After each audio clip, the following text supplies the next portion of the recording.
বিদ্যুৎ খাতের দুর্নীতির টাকায় সিঙ্গাপুরে যারা প্রাসাদ নির্মাণ করেছেন দায় মুক্তি আইন বাতিল করে তাদেরও বিচার করার হুঁশিয়ারি দিয়েছে নাগরিক ঐক্যের আহ্বায়ক মাহমুদুর রহমান মান্না। বিকেলে ঢাকা রিপোর্টার্স ইউনিটি মিলনায়তনে এক সেমিনারে এমন হুঁশিয়ারি দেন তিনি। মান্না বলেন, এই সরকার ক্ষমতায় থাকলে শুধু বিদ্যুৎ নয়, জনগণ সব ধরনের অধিকার থেকে বঞ্চিত হবে। আর সুজন সভাপতি বদিউল আলম মজুমদার বলেছেন, একদলীয় শাসন ব্যবস্থায় রাজনৈতিক জবাবদিহিতা না থাকায় জনগণকে চরম খেসারত দিতে হচ্ছে। সোহান খানের প্রতিবেদন। ঢাকা রিপোর্টার্স ইউনিটি মিলনায়তনে বিদ্যুতের আলো থেকে অন্ধকারে যাত্রা শীর্ষক সেমিনার আয়োজন করে নাগরিক ঐক্য। আলোচনায় অংশ নেন সুশাসনের জন্য নাগরিক সুজন সভাপতি ডক্টর বদিউল আলম মজুমদার, সুশীল সমাজের প্রতিনিধি ও নাগরিক ঐক্যের আহ্বায়ক মাহমুদুর রহমান মান্না সহ অনেকেই। যে মানুষটা বিদ্যুৎ থেকে চুরি করেছে উনি বুক ফুলিয়ে হাঁটেন, কারণ উনি সবকিছু করেছেন আইনি পথে। সুশীল সমাজ ও জ্বালানি বিশেষজ্ঞরা বর্তমান সময়ে বিদ্যুতের দাম ও লোডশেডিং এর সমালোচনা করে বলেন, জ্বালানি খাতেই সবচেয়ে বেশি দুর্নীতি হচ্ছে। সামিট গ্রুপের হাতে বিদ্যুতের দায়িত্ব তুলে দিয়ে সরকার এ খাতকে পরিকল্পিতভাবে ধ্বংস করছে।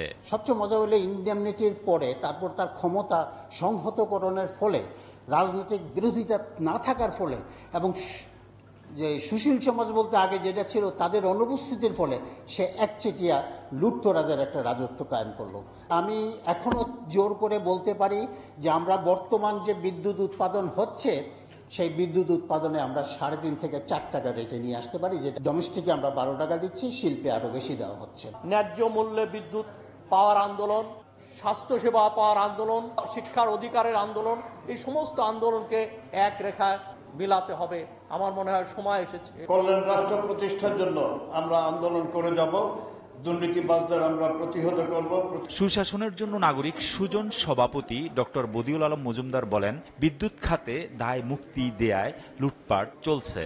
সুযোগ করে দেওয়া হয়, সেখানে অন্যায় হবে, এটাই স্বাভাবিক। যারা চেকস এন্ড ব্যালেন্স সৃষ্টি করে এবং সরকারের দায়বদ্ধতা নিশ্চিত করে, তো এবং একই সাথে ভোটের মাধ্যমে আরেকটা দায়বদ্ধতা নিশ্চিত হয়, এগুলো সবগুলো ভেঙে পড়েছে।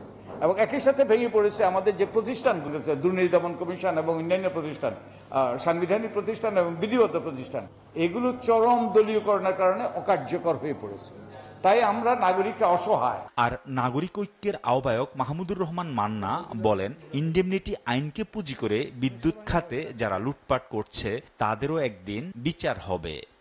এই যে ইন্ডেমনিটি শেখ মুজিবের হত্যাকাণ্ডের উপরে দেওয়া হয়েছিল না, বাতিল হয়েছে না, বিচার হয়েছে না, আমি বলছি মাহমুদুর রহমান মান্না বা নাগরিক ঐক্য বা আমাদের সমর্থিত কোনো সরকার যদি যায়, এই ইন্ডেমনিটি তুলে ফেলবো। এবং যারা যারা এরকম করে সারা দেশের মানুষকে শোষণ করে সিঙ্গাপুরে প্রাসাদ গড়েছে, ওরা মাপ পাবেন না।